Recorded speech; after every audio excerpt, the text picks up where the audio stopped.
after a few patches, Borderlands 4 is exactly the kick in the pants it is needed.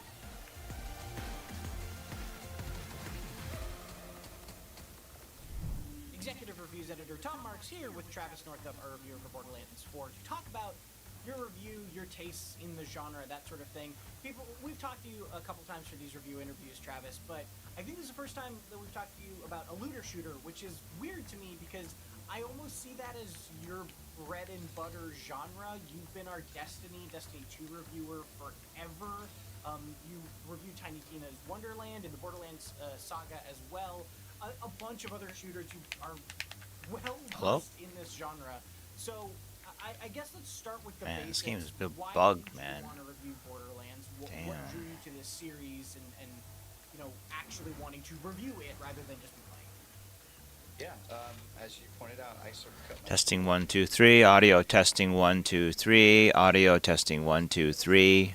shooters. You have to have a very obsessive personality and be willing to go as deep down the rabbit hole as anybody could go, and that is my personality. And so I sort of became known as the guy who just knew about these things. And the first one that I got really, really deep into before the days of Destiny or any of that stuff was Borderlands. I was a huge fan of the first Borderlands. Very flawed game, has not aged well at all if you try to play it today.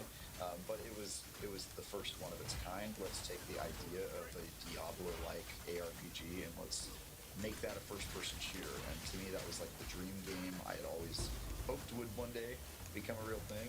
And I played the heck out of Borderlands. And then Borderlands 2 was really the life-changing game for me because that game is actually fantastic, masterpiece level game. And it accomplishes a few things. The reason I wanted to review Borderlands 4 is A, I'm a huge fan of the series. B, looter shooters are absolutely my jam. And C, there are just not enough comedy games. Well, then let's talk about Borderlands 3, right? What are your thoughts on that? Because you alluded to in your review that you thought Borderlands needed a shake-up, like it was getting a little stale and needed this breath of fresh air that Borderlands 4 provides. But what was it about Borderlands 3 that you thought you missed the mark in? Fucking freezes. OP. Borderlands 2 were sort of pioneers of their industry. It actually didn't go straight to Borderlands 3. There were other games and long gaps, including the pre-sequel that came out after Borderlands 2. Right.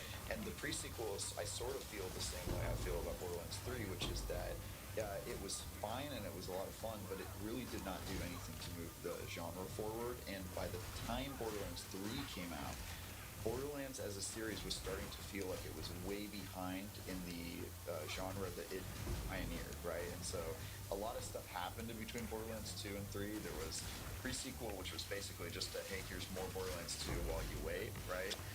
And then there was a long gap wherein there were live service looter shooters, and I think The Division came out, and there were just all these other games. And so by the time you play Borderlands 3, you're like, oh yeah, that game that started this series, I definitely want to play that. And then you actually play it and you go, why don't they have any of the stuff in all of the other looter shooters I played in? So it just felt very different. They had the gunplay as a major improvement, but in a lot of the other areas it felt like it was pretty stuck in the mud, a little backwards thinking. And then when you combine that with the fact that the story was like a complete flop, unfortunately, it just ended up being not my favorite game in the series. So let's move away from Borderlands as a series for now and look at kind of looter shooters in general. What do you look for in a looter shooter? What do you think makes the genre hit? Is that an ignite? That's causing most damage? Is it that replayability? Damn. Game? Is it the story? What part of this do you think is kind of the most crucial to you, or is it a hodgepodge? Yeah, as I wrote in a feature for IGN recently, the two most important things in a looter shooter are looting and shooting. And it's really in the name. And for the first one, looting, I would actually say it's the most important part, because even if the shooting isn't great, like take Borderlands 1, not great combat. Even Borderlands 2, by today's standards, is pretty bad mechanically at the FPS part of it. But when you kill something and 19 guns pop out of its head and one of them blows and makes a noise, that sort of makes up for any shortcomings. And so I would say the looting is really the most important part, is does this have loot that you want to chase? Does it have those moments where you're like, what? I didn't even know this was in the game. This is crazy, and it kind of blows your mind. And then the shooting. is secondary, which is, you know, it has to feel good. It has to be a fun shooter that you would want to play for hundreds of hours. Yeah, that's what I would say. Void. There's a boss. I think there's a boss, right? Yeah, that makes sense, especially coming from you, because you also do a lot of, most of, I think, our ARPG reviews, like Diablo, like Path of Exile, those sorts of things. So it does not surprise me that you'd want more of the RPG side of that. Yeah. I'm always hoping they'll lean into it, but it's funny. Every time you interview a leadership developer, they always go, "We're a shooter first." And I was like, "You have to be that. It's being very. Do you have to be?" But yeah, I get it. That makes total sense. Travis, thank you very much for joining us, talking with us a little bit more about this in your review. If you want to check out Travis's last review, I believe it was Wildgate a little over a month ago. He had a little bit of a break there. He also, I think, reviewed 4 games in a row around that time, so he needed a little bit of a break.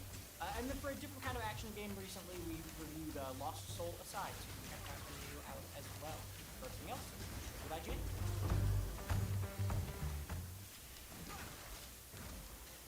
A new Borderlands means a new burning question.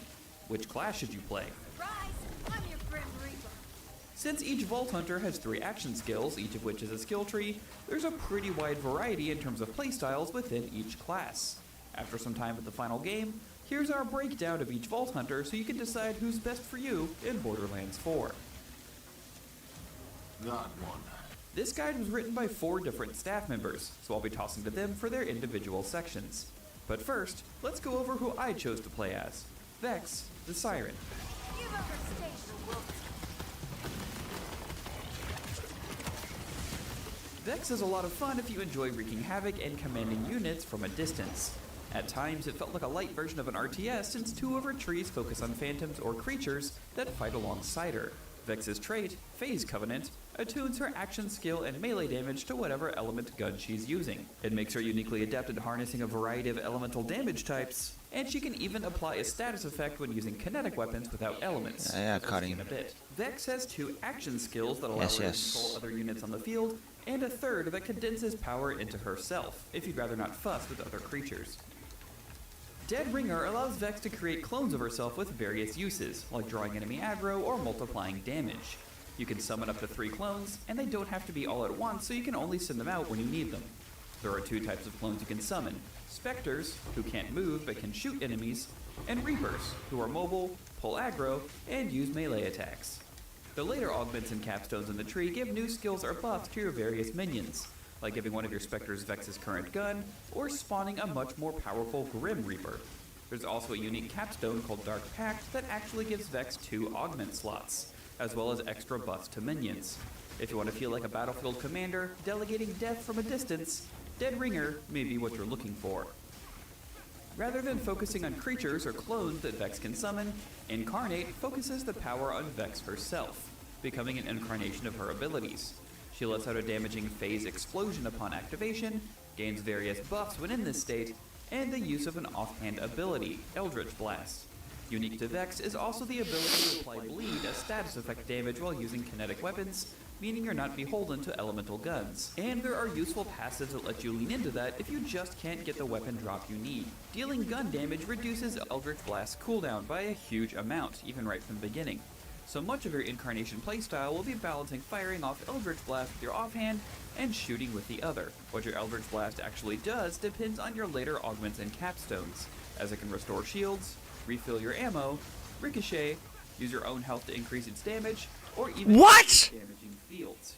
If you want to focus all of Vex's power on herself, this is the branch to take. It was always going to end. God, that's so lame. Oh well. When Vex has Phase Familiar equipped as her action How do I skill, get my- she'll always have her Familiar Trouble with her, even when not using the skill. Instead, Phase Familiar teleports Trouble to where you're aiming, Motherfucker. and granting various effects. You can buff his tankiness, his critical hit damage, or even turn him into a grenade. Trouble can die, putting his respawn on a cooldown timer, but using your action skill will revive him early. Phase Familiar feels like Dead Ringer, but with less micromanagement, condensing all your different clones into one creature. You can also command him more directly, such as aforementioned Ooh, ability to explode. increased gain. You can Hold also on a blade second. strike an enemy, or gain periods of invincibility. If you like the idea of commanding someone else to do your dirty work, but not having to keep track of several rotating clones, try out Phase Familiar. Alrighty, that's my part done. On to you, Mitchell. If you're the kind of player that likes to yell battle cries at the top of your lungs and charge in headfirst with your trusty shotgun at the ready, set a ton of things on fire, or freeze them to death, and would prefer your quips to be medieval flavored, Fear not, sad little toaster boy. I will destroy these rippers. well then, buddy, do I have the character for you. Nope. Amon is Borderlands 4's big burly brawler with skills that bolster his close range damage, survivability, and he even has an option to spec into incendiary and cryo damage. Let's dive into his skills and get into the finer details. You know the Vanguard class in Mass Effect 2? How they have that cool charge ability? Wow, this game's so bugged. I can't even move my cursor. Dealing big damage while also putting you right Pack size, this one's good. Vanguard lets you do basically the same thing. Upon activation, Amon gains constant shield regeneration, bonus incendiary damage with guns, and increased movement speed. If you press the melee button while Onslaughter is active, your melee attacks becomes a rocket punch that sends you flying towards an enemy for an explosive high damage punch. You can augment the skill to basically use it as an immediate full health restore and make it so that each kill extends its duration, giving you more survivability. Or if you're already tanky and you want to use that tankiness to boost your offense, you could go for the thermal diffusion augment, which grants bonus damage based on your max shield capacity, on top of also adding cryo damage to the attack. Stunts are If you're looking to play brutal. the Vengeance skill tree is Damn. a great choice, as many of its skills are all about helping the team. The main attraction is the Scourge action skill, which lets you hold up a shield to absorb all damage from the front and turn it into a resource called Vengeance. You can press the action button again to swing a flail that sends a wave of ice forward called a Forge Wave, which deals more damage the more Vengeance you have stored up. This skill tree is also very cryo damage forward, meaning if you have some really good cryo damage guns, it might be worth a respec to make the best use of them. You can also do some very good damage with ordnances, like grenades or heavy weapons, by investing in skills such as Scorch Kairos and Tail of the Comet. Scorch's fourth skill is Firewall, which allows you to deploy a stationary wall that deals incendiary damage to anyone close to it, and also increases damage and projectile speed for your whole party when they shoot through the shield, making it once again a great choice if you're playing with a squad. Any damage absorbed will also be converted into Vengeance if you have your action skill active, allowing you to use your flail for cryo damage even more frequently. If you like the Forge Knight's overall vibe but aren't really about diving in headfirst into the fray or taking tons of damage, you might want to look at investing into the Cybernetic skill tree with the Crucible action skill. When activated, you spawn 2 Forge axes with 2 different elemental affinities attached to them. To start, you've got fire on the left axe and What the fuck? light, I get killed like that. shock, or Man. iron shock, or you can just stick with fire and Sucks. frost and just make the fire axes pass through enemies and the frost axes freeze enemies in place. Hitting an enemy with an axe also primes them for an explosion if you follow up with your forge skill, which throws out a double-sided axe that does both fire and frost damage. You have to play a little bit more conservatively if you go down this road as a Forge Knight, as you have fewer skills to choose from that focus on survivability. But on the flip side, you'll be able to put out massive damage by speccing into critical damage, critical chance, and can dump your points into a Forge Drone that will attack enemies autonomously whenever you activate that skill. And that's it for me. Okay, Brian, it's your turn. Rafa is for the players who miss Axton, Zero, and a little bit of Salvador from Borderlands 2. While you aren't going to be able to merge the 3 into one playstyle, Rafa is the character to choose if you want that soldier class with a focus on explosive turrets that operate independently from the character, or that blade-wielding ninja zipping between enemies in a frenzy of fast-paced melee action. His main trait is Overdrive, a major boost to movement speed and gun damage that is intrinsic during any action skill duration and can be scaled to remain active long after his action skill is ended. With the action skill Apophis Lance, you sacrifice some gun accuracy and lose the ability to ADS with your main weapon. But the upside is you get to dual wield with a cannon in your other hand that deals shock damage to anything hit by its projectiles. If you aren't a fan of just a shock projectile, you can later scale the cannon, turning it into an incendiary laser that melts enemies, or a corrosive bomb that poisons everything in the splash zone.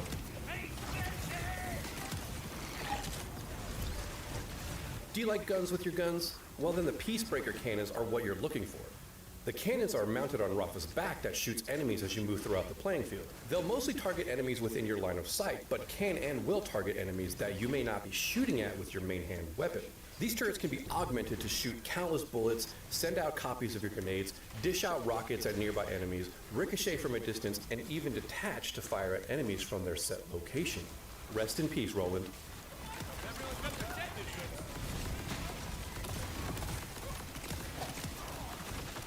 Sick of using your guns and just want to face tank everything?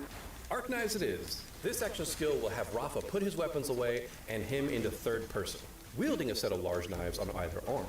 Zip and dodge from enemy to enemy, dealing massive shock melee damage. These knives can be scaled to include other status effects like corrosion to keep fights interesting against more shock-resistant enemies.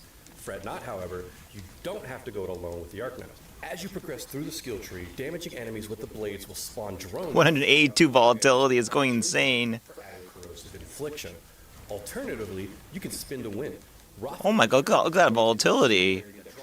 It's at fucking 182. 200 max volatility? Oh boy, I didn't think it could reach that level. Holy. Pop. It's a big damage, right? To go over the fourth and final Vault Hunter, let's toss it to Mark. If you're looking for a run-and-gun class with an elemental twist, Harlow the Gravatar might be the perfect fit. While she doesn't boast the heaviest raw firepower, she more than makes up for it with her mastery of deadly cryo and radiation damage. Harlow's class trait, Entanglement, activates every time you use one of her action skills. Any damage dealt, whether from guns or skills, is shared across all entangled foes. The result? Harlow can shred entire groups of enemies in record time. Speaking of action skills, Chroma Accelerator is the most straightforward of the bunch, unleashing the full power of cryo and radiation. When fired, Harlow launches an energy pocket that leaves a freezing trail of cryo damage, immobilizing enemies caught in its path. Press the action button again to detonate the pocket, triggering a massive blast of radiation damage. Surviving enemies are blasted into the air while continuing to suffer lingering radiation burns. Where is he? Best of all, the cooldown is only 38 seconds, so feel free to spam this devastating ability often.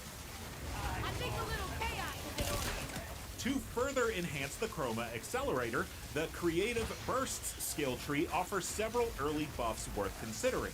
In addition to core improvements to Harlow's gunplay, like faster fire rates and quicker reloads, you'll gain the option to augment the accelerator in unique ways. For example, the Void Star augment boosts the cryo phase's damage output, Almost there. not only stripping away more total health from enemies, but also freezing them solid. On the other hand, the Neutron Capture augment reduces the immediate radiation damage when igniting the accelerator's energy pocket, but stores some of that power and channels it into Harlow's weapon. This temporarily infuses her bullets with bonus radiation damage. Sleep soon. I Really recommend tired. using Neutron Capture for boss fights, while Void Star excels at clearing out large enemy groups. If you're looking for a big explosive action skill that doesn't require a ton of thought, then Chroma Accelerator is for Reload you. times, man. Have you seen my favorite apron? The one that says just a hungry boy in a hungry world. Zero Point is easily the most fun skill in Harlow's kit and way more interactive than the rest. When you hit the action skill button, Harlow fires up the Halo Accelerator and locks an enemy in stasis for a short time. If the enemy can't be frozen, they'll just take damage instead. Here's where it gets really fun. Press the action skill button again and you'll slam that frozen enemy straight into the ground in front of Harlow, triggering a small explosion for bonus damage. Just keep in mind that you can't spam it. There's a cooldown before stasis can be used again. Crashing enemies into each other is super satisfying, and the skill only gets better once you start investing in the Seize the Day skill tree. You'll find plenty of nodes that reduce 0 points cooldown and add some powerful augments to push it even further. Strange Attractor is great for crowd control. While an enemy is in stasis, any bullets from Harlow's gun will ricochet off any enemy and hit the enemy that's currently suspended. Even better, critical hits will cause the enemy to become entangled. And remember, all entangled targets share incoming gun damage. Before long, you'll have entire groups melting under the crossfire. Then there's Peer Review, which gives 0 Point a valuable support twist. Whenever an enemy enters stasis, it spawns a homing rejuvenating projectile that seeks out Harlow or one of her allies after the enemy is slammed, killed, or once stasis ends. This projectile grants a buff that shortens action skill duration rate while boosting its cooldown rate, letting you cycle kills more efficiently. And if it hits someone who's in fight for your life, they'll instantly get a second win, like they just scored the kill themselves. If you're looking for more control over Harlow's action skill, the Flux Generator might be the perfect fit. When activated, Harlow drops the generator onto the field, creating a dome that deals continuous cryo damage to enemies inside. At the same time, Harlow and her allies gain an overshield while standing inside the dome. One of the best things about Flux Generator is its uptime. It remains active on the battlefield for a full 22 seconds, and once you've cleared out the enemies in its radius, you can press the action button again to redeploy it somewhere else, as long as those 22 seconds haven't run out. The trade-off is its hefty 55-second cooldown. Still, with such a long duration on the field, it's more than capable of saving you in a tough fight or helping burn down a large target. Flux Generator pairs with the Cosmic Brilliance skill tree, which unlocks 2 strong early augments to enhance its power. Coronal Mass Ejection strips enemies inside the dome of all elemental resistances, while also boosting status effect chance for Harlow and her allies, making status-based weapons far more effective. On the other hand, Blue Giant adds powerful mobility.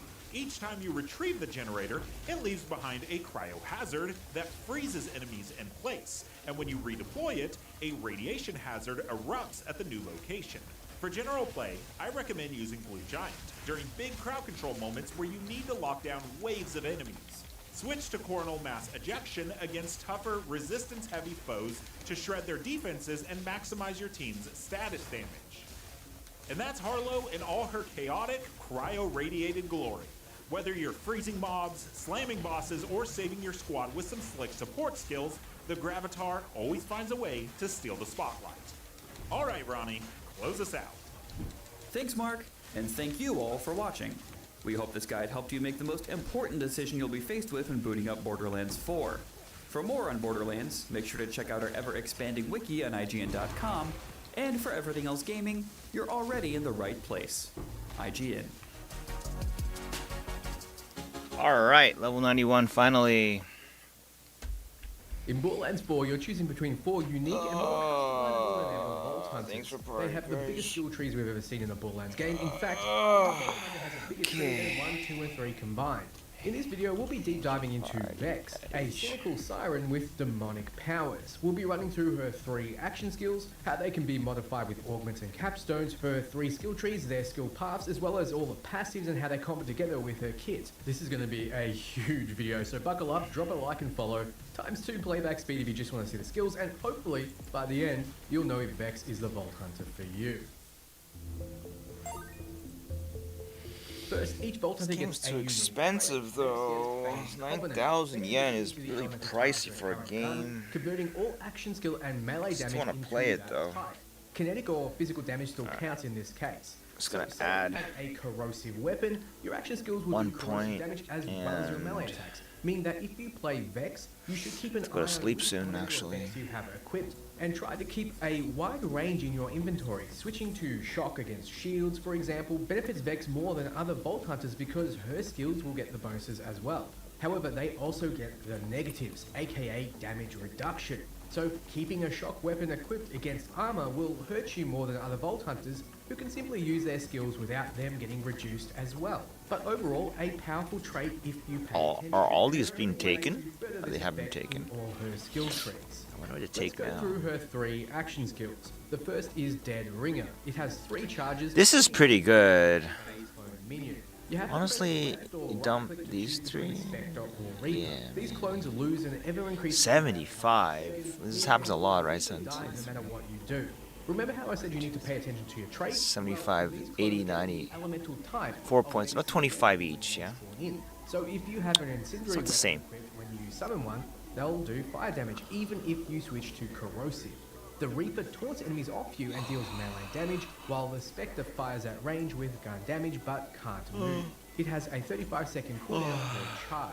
If you don't like temporary pets, well, good news everyone, Face Familiar is a permanent. Oh, that's so stupid. Why would you? Equipped summons out her minion named Trouble to stay with you until it dies. at which time it will respawn after a 20-second cooldown. That's pretty By cool, though. pressing F, aka the action skill button, That's pretty you'll cool, though. teleport Trouble to what you're targeting. Immobilization's what? Trouble also turns into Big Trouble, Frozen. a badass version, restoring its health and increasing its damage for 20 seconds. So to get even slower? Pressing F will respawn him. It has a 45-second cooldown. Just Maybe gotta you try don't that. like pets. Well, Incarnate would be the action skill for you. Activating causes a phase explosion around you, dealing damage and restoring Vex's health, as well as making her 25% faster. This makes for a powerful oh shit button, Two but more there's more. points. For 25 Get even seconds, more you can AoE? amplify Eldritch Blast from her Is that offhand. really- Being on the is that offhand gonna means you can keep work? firing your gun while this mode is active. Is that which really you want to do since gun do damage anything? reduces Eldritch Blast cooldown. All three action Maybe, skills huh? are tied to different skill tree paths with their own 3 branches, making for 9 total branches, though these don't trees know. will contain I things gotta like go to benefits sleep.